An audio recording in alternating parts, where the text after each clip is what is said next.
بسم اللہ الرحمن الرحیم۔ امیر المجاہدین کے ذکر اور تذکرے کا یہ سلسلہ بیچ میں تعطل کا شکار ہو گیا تھا۔ پھر 15 رجب حضرت امام جعفر صادق رضی اللہ تعالیٰ عنہ کے یوم سے اس کا آغاز ہوا۔ حضرت امام جعفر صادق کا ذکر ہو یا امام موسیٰ کاظم جو امام جعفر صادق کے شہزادے ہیں، منبع جود و سخا حضرت امام موسیٰ کاظم کا ذکر ہو، حضرت امام اعظم ہوں، حضرت کفایت اللہ کافی ہوں، غازی ملت ممتاز حسین قادری ہوں، یا ہمارے استاد محترم امیر المجاہدین ہوں، یہ اللہ والوں کی ایک فہرست ہے جو کلمہ حق کہنے کی وجہ سے جیل میں گئے۔ ان پر اذیتیں کی گئیں اس وجہ سے کہ انہوں نے حق بات کہی۔ استاد صاحب بھی اپنا قصہ بیان کرتے ہیں کہ حق بات کہنے کی وجہ سے، ناموس رسالت پر پہرا دینے کی وجہ سے مجھے کئی دفعہ جیل میں ڈالا گیا۔ ایک دفعہ انہوں نے مجھے جیل میں ڈالا تو سوچا کہ آپ کو اذیت زیادہ ہو، اس لیے انہوں نے آپ کو جیل میں اس کمرے میں ڈالا کہ جس میں بہت گندگی تھی، چاروں طرف لال بیگ تھے اور بہت زیادہ تھے، اور اس کمرے میں ڈالنے کے بعد آپ کے جو خدام تھے ان کو بھی انہوں نے دوسرے کمرے میں منتقل کر دیا۔ آپ کی ویل چیئر بھی انہوں نے وہاں سے ہٹا دی۔ امیر المجاہدین فرماتے ہیں اب میں زمین پر میں لیٹ گیا تو مجھے نیند آنے لگی۔ یہ نیند آنا اس بات کی دلیل ہے کہ امیر المجاہدین کو کسی قسم کی کوئی فکر، کوئی ٹینشن، کوئی اذیت نہیں تھی۔ آپ حضور صلی اللہ علیہ وسلم کی محبت میں گم تھے۔ آپ کہتے ہیں مجھے حضرت سفینہ یاد آ گئے کہ حضرت سفینہ رضی اللہ تعالی عنہ آپ سے پوچھا گیا کہ آپ کا نام سفینہ کیسے ہو گیا، تو آپ نے فرمایا ایک سفر میں نبی کریم صلی اللہ علیہ وآلہ وسلم کے صحابہ کرام نے سارا سامان اٹھا لیا اپنے اپنے حصے کا، لیکن پھر بھی سامان بہت بچ گیا، تو نبی کریم صلی اللہ علیہ وآلہ وسلم نے مجھے حکم دیا کہ چادر بچھاؤ، سارا سامان جمع کرو، اور فرمایا تو سارا سامان اٹھا لے، تو سفینہ ہے۔ آپ کہتے ہیں میں نے وہ سامان اٹھا لیا تو حضور کی دعا کی برکت اور آپ کے جملے سفینہ کہنے کی برکت کہ مجھے وزن محسوس نہیں ہوا۔ اب معاملہ یہ تھا کہ صحابہ کرام علیہم رضوان جب بھی سفر میں ہوتے تو اپنا سامان بھی میرے کندھوں پہ رکھ دیتے۔ میں 10 اونٹوں کا سامان اپنے کندھوں پر اٹھاتا لیکن مجھے بوجھ محسوس نہ ہوتا۔ ایک دفعہ حضرت سفینہ سمندر میں سفر کر رہے تھے کہ کشتی ٹوٹ گئی، طوفان آیا، ایک تختہ آپ کے ہاتھ میں آ گیا، آپ تیرتے ہوئے ایک جزیرے پر پہنچے۔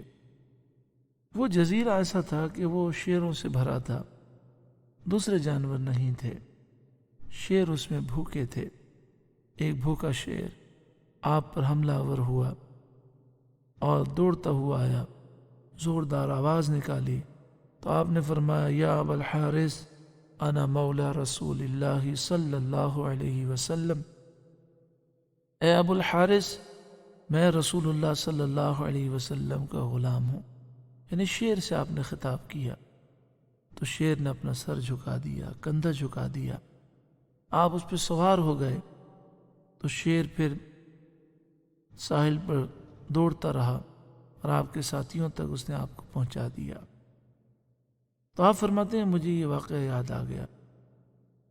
اسی طرح وہ واقعہ بھی یاد آیا کہ جب صحابہ کرام ایوان کسریٰ کو فتح کرنے کے لیے پہنچے تو وہ ایوان کسریٰ، وہ قلعہ جو 90 سال میں تعمیر ہوا تھا اور جس کے متعلق کہا جاتا تھا کہ وہ ناقابل تسخیر ہے، کوئی اس کی کسی دیوار میں سوراخ تک نہیں کر سکتا، اس کے دروازے بھی بہت مضبوط تھے۔ حضرت سعد بن ابی وقاص رضی اللہ تعالی عنہ صحابہ کرام کا لشکر لے کر جب وہاں پہنچے تو ایک مسئلہ تو یہ تھا کہ یہ قلعہ فتح کیسے ہو، ایسے کوئی آلات نہیں تھے کہ اس کو توڑا جا سکے۔ پھر اس قلعے سے پہلے دریائے دجلہ بہہ رہا تھا، کافروں نے دریائے دجلہ کے پل توڑ دیے، اب وہ دریا کیسے پار ہو؟ دریا بہت گہرا تھا تو گھوڑوں کے ذریعے کیسے پار کریں؟